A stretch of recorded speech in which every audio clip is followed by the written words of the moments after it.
Uh-oh.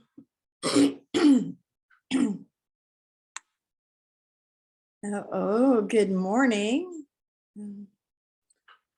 Hope that didn't cut anybody out.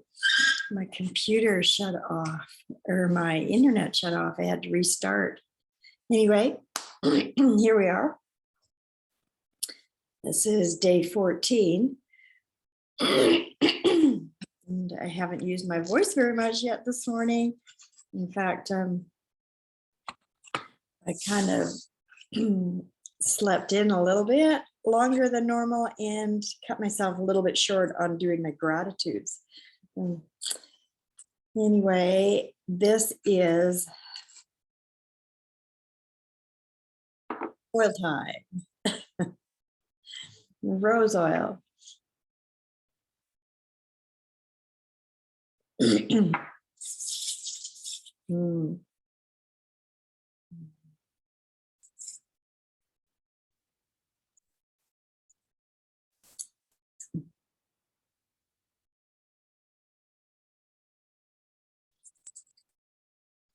So I was thinking about this promise. I'm still on page 14, which is 14 in my book. And like I said, if you have a different version than this, I don't know what page it is on your book. My book is page 14. And thinking about Jeffrey making a promise in this book. And he's making a promise to those of us who are his readers. And wondering, did I make a promise to myself?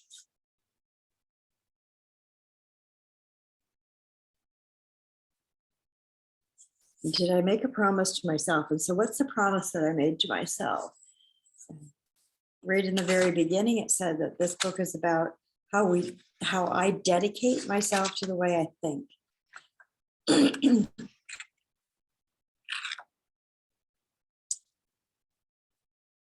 My dedication to the way that I think, and then reminding myself that if this is going to happen, if the change that I want, if the goal that I want, if the C-type goal that I decided that was going to be, is it just something that's wish-washy and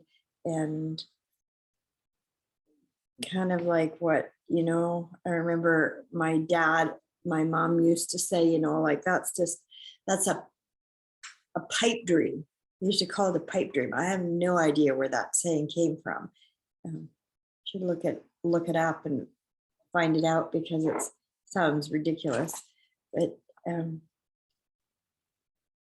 it was with the meaning of, is it something that you're only going to talk about or something that you're going to actually do and put into action?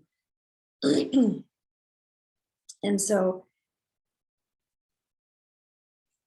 what is a promise? What does a promise mean to me? Am I going to keep true to my own word to my own self? Am I going to put these things into action? And, page 15 is the table of contents. We haven't even got into this book. We haven't even barely got started. And already I have gotten so many lessons about this. And so over on page 20, it says that this is the insight to your inside attitude. Your humor, your internal belief system, your desire to do good, better, best, your ability to process thoughts and respond, your ability to harmonize with others, your ability to understand your senses, your ability to look at things from a different perspective, the yes perspective. Okay, so there's a whole lot more to it than what appears to be on the surface of this. So that how important is positive attitudes to success? Attitude is everything, and attitude is the foundation for everything. So this isn't a simple process, or it is a simple process. And which one of those that it is up to me.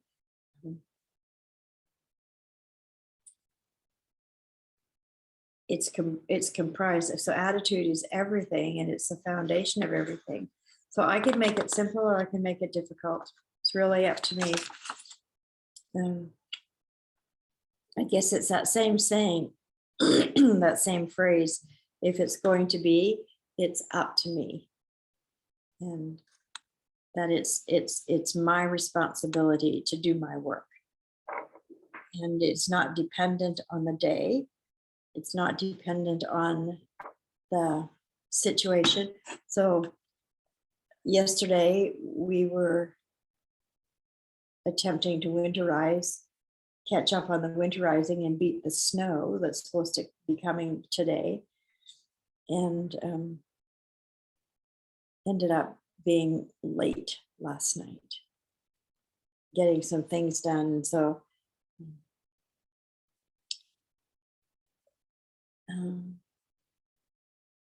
it was really easy to just take a few extra minutes in bed this morning.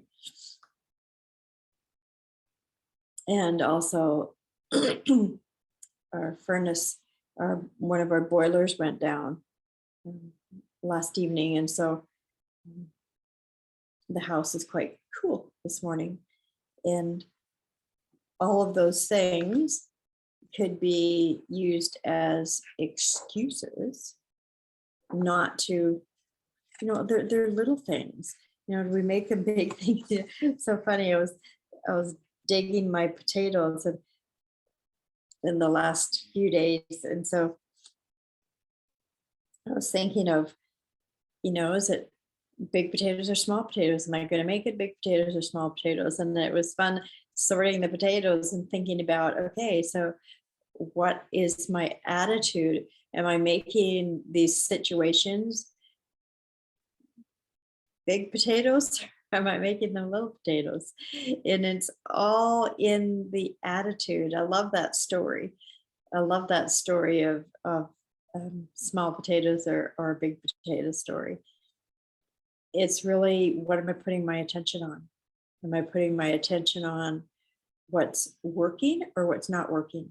Am I putting my attention on the things that I want or the things that I don't want? And this whole idea that I can actually choose my thoughts, I don't think it will ever get old. I don't think it will ever get so that it isn't, it's kind of like a wow type thing. Seth was working in the garage doing some stuff, and he came in and they said, Grandma, I just had an aha moment. And I'm like, oh, that's like so cool. That he wanted to come in and share that with me. And I love this thing that we can choose, that I can choose my thoughts, and that I can put my attention on the thing that I want to happen rather than what appears to be happening.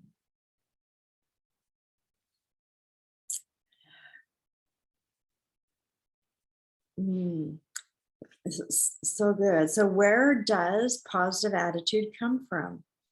I flipped over to page 22. Positive attitude comes from within. Positive attitude has nothing to do with what happens to you. It's what you do with and how you react to what happens to you. Oh my word. So positive attitude has nothing to do with what happens to me. Nothing to do with what happens to me. It's what I do with and how I react to what happens to me.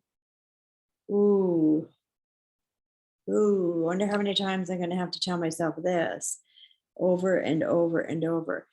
Positive attitude has nothing to do with what happens to me. Nothing. It's what I do with and how I respond to. Well, this says react. I'm upgrading it to respond. What happens to me?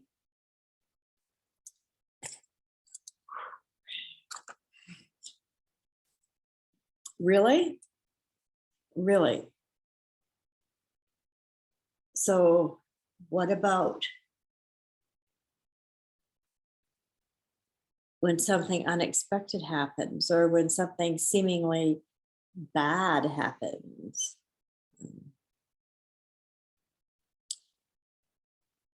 Huh. Positive attitude has nothing to do with what happens to me. It's what I do with and how I respond to what happens to me.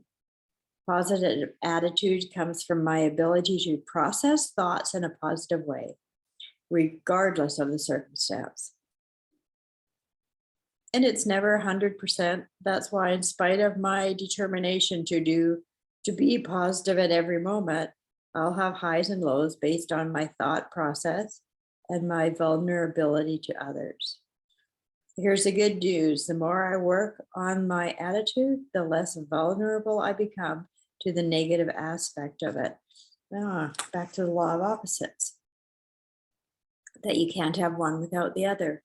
And so, if I have this positive attitude, if I have this positive perspective about something, then just right smack up against it is the negative one that's wanting to pop out. And so either way,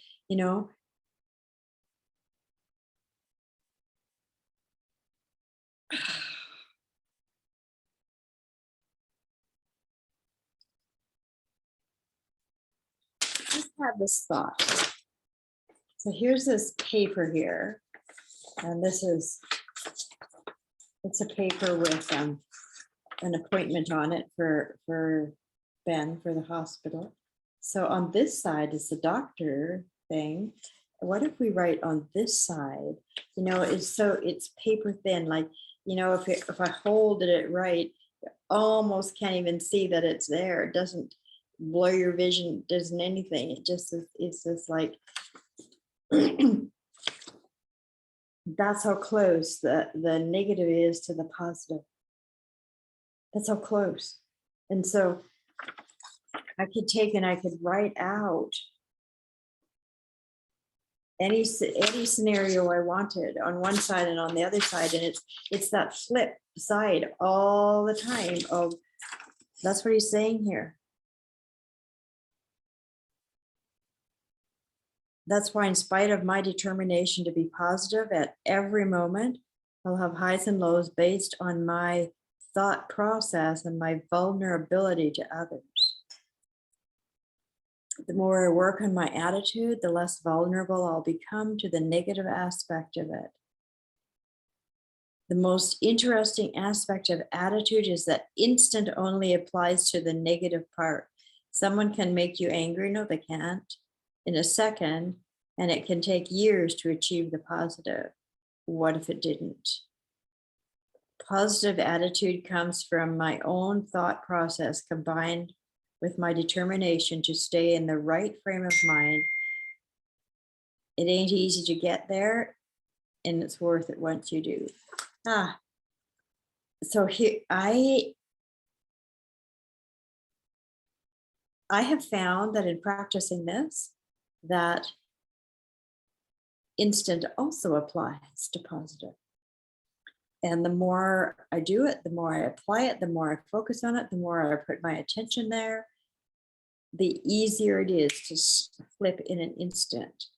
And so my thought for today that I'm going to percolate on is that just remembering the law of opposites, and I get to choose whichever one I want. And that positive attitude has nothing to do with what happens to me. It's what I do with and how I respond to what happens to me. Beautiful, beautiful, beautiful. Have an absolutely wonderful, amazing day wherever you are in the world. And thank you for joining me. Bye for now.